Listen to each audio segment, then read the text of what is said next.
welcome back to the channel and welcome back to another edition of First Look. And in this edition of First Look, I'll be taking a first look into the year 2024 with the first UFC card of 2024, and that's UFC Fight Night, Ankalaev versus Walker. So I'm just going to do what I typically do. I ain't going to do the whole card, and it's extra special at all. It just because in reality I really ain't got much content to post right now. I'm just being straight up honest, but I'll figure it out.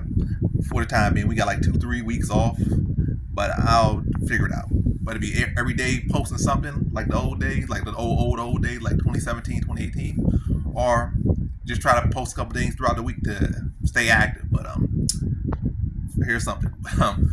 So yeah, it's typical. I'm gonna give like 3-4 fights that stick out to me, value wise and everything kind of wise. And that's also right now. First one kind of sticks out to me is Phil Hawes versus Bruno Ferreira. Not to say that this is a great value or anything, or even going to end up picking Phil Hawes, but hey, Phil Hawes right now he's a slight dog at -108. I think his chin is definitely not reliable. His resume is definitely not reliable, but I feel, especially if the dog odds jump up, which I feel like they will, I don't feel like they're going to shift into his favor. I feel like anything he's going to shift to a bigger dog. Everyone's like, oh, he's chinny, and this guy got power, so pick him. But it's not like Bruno Ferreira really proved to be anything. He just got chin in his last fight. Both got chin in that last fight. And Bruno Ferreira, not Bruno Ferreira, but Phil Hawes at least the excuse, or maybe, I don't know, the benefit of the doubt with him is that he at least lost a credible competition. Like Chris Curtis, was able to go on and he knocked out Brendan Allen too in the first round.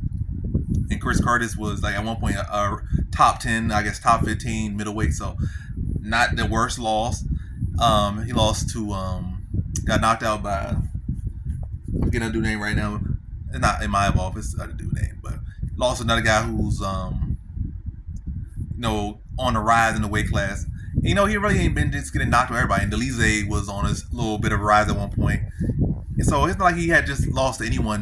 When he returned to the UFC or returned to relevance to some extent, he's only lost to guys that, pretty much were top 10, 15 ranked fighters.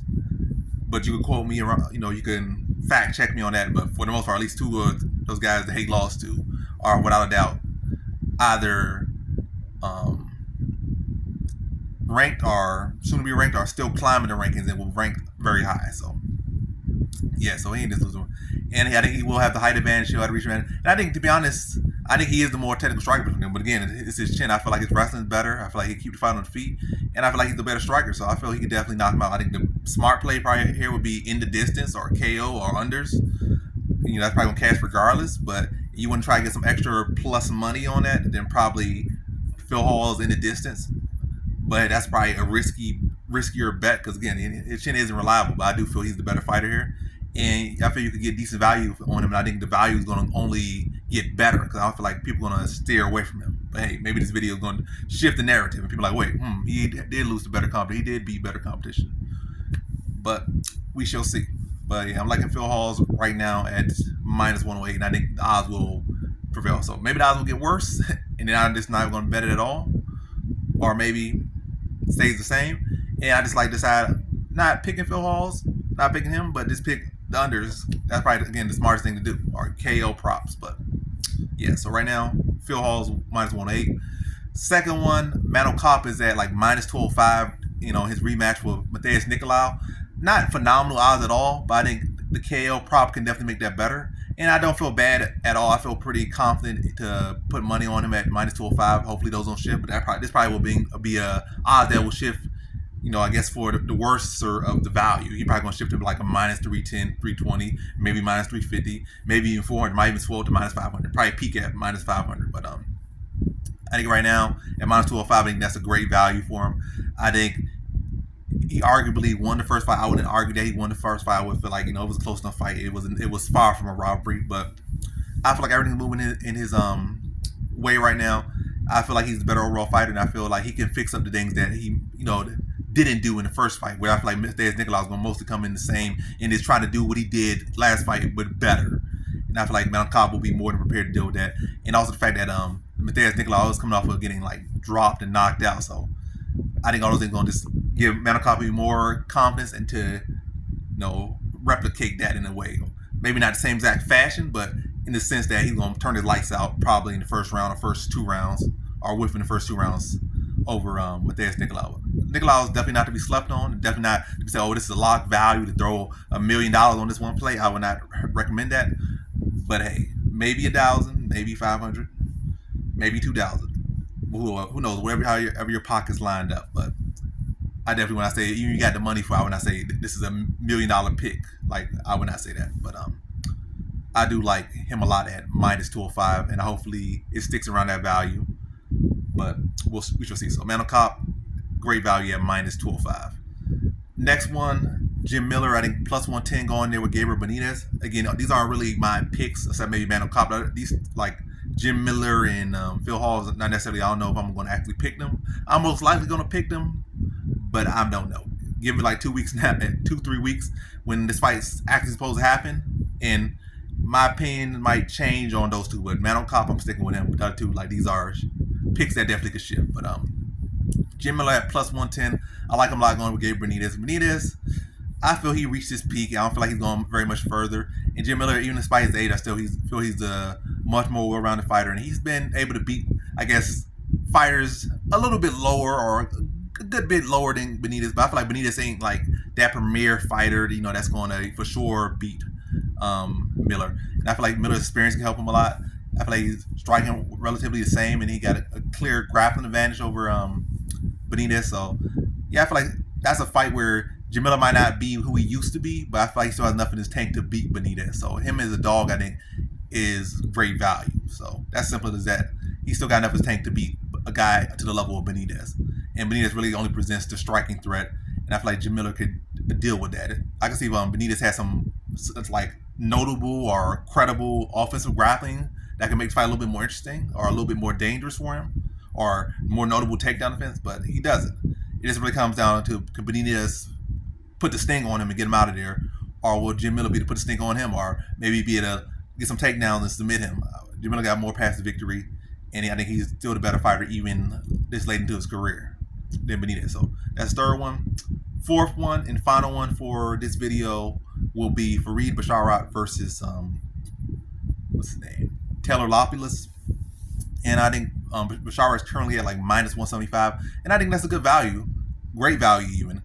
I know Taylor Lopoulos is a solid fighter, and this is no disrespect to him at all, but I just feel like Basharat just can do everything he does, but better. Like, I feel like he controls distance better. I feel like he strikes better. Maybe doesn't commit with his shots as much or as consistently. Grappling just as good and not better. Striking just not as good as better. And you don't have to commit with your shots. Like, I feel like Lopoulos, with his commitment, sometimes, I mean, he's a kind of a point fighting kind of fighter. He's not really like necessarily a sloppy swing. Well, I mean, I feel like he can be sloppy. I feel like, I'm not saying he's not that super aggressive. Neither of these guys are super aggressive unless they just feel like you don't belong in there with them. If anything, they probably be able to dance on the outside, like Basharat boxing, Lopoulos kind of kickboxing, and like, for most of that's kind of, they're not really super aggressive fighters. Again, they're kind of more into the technical striking, well-rounded fighter type of guys. And like I said, they'll let the finish materialize. They won't force finishes typically. Yeah, so again, I feel like they're very similar. Not the same exact fighter by no means, but I feel like they're similar enough in styles. And I just think Basharat is just better. And I think he should win this one. And I just think, I think his offense is tighter. I feel like his defense is tighter than Lopoulos. I feel like Lopoulos can a lot of times swing and be long and loopy with his shots at times. Like, he might maintain and be pretty quick, pretty sharp with his shots, or at least accuracy would be good. But there's big windows and wings that somebody slip shots in there and catch him with. And I think his chin at points has been touched a couple times, and I don't think he has the greatest chin. It might not be like, statistically, he has never been knocked out, but I've seen him wobble by shots, hit by stuff. A guy with cleaner, tighter defense would not be hit. Get hit at those opportunities. So, yeah, that's basically what I'm saying. But to sum it up, similar enough, but I feel like Farid Basharat is just better overall and better everywhere, and I feel like he should win that fight. And I think at -175, I think that's a steal right now. And I think odds on that's definitely going to go up. I don't think they're going to go up too high because they still want to respect Lopoulos, but they might go up to like -300, -250. But right now at -175, I think that's a steal. I think the other battles are okay, even good, but -175, I think that's a steal. So to wrap the video up, the ones I've said, you got Phil Hall's -108 currently, and definitely look to get an in the distance prop maybe with that, or KO prop or something with that maybe. You know, you play different ways, but Phil Hawes, I think he's a sleeper for upset there. Second one is Manel Cop at minus 205. You know, lost before, but I think everything's moving in his way. I think he's the better overall fighter. I think, you know, he arguably won the last fight they fought. Again, everything's moving in motion, and he should has all the reasons to win this one. Third one, Jim Miller, old, but he still is good enough to beat Benitez, and he's at plus 110. And the fourth one, Fareed Basharat, minus 175 against Taylor Lopulus. Very similar fighters, but definitely clearly different. But I think Fareed Basharat is just simply better in every area and just a better fighter. So I think minus 175 is still in that one. So those are the four. You can rewind the video. I said video. You can rewind. You can rewind the video. How old is this guy? He's talking about rewinding stuff. You can just, you know, do that with the video. I don't know, like slide, like you can do like this with the video any point. I'm just getting bored and just doing random stuff in the video, but you can do any that. You can do that in the video and hear it again. Or yeah, if you feeling generous, you can throw some timestamps of your own on this video if you want to. But that's the video. Thanks for watching. Like, comment, subscribe, and come back for more videos. Peace.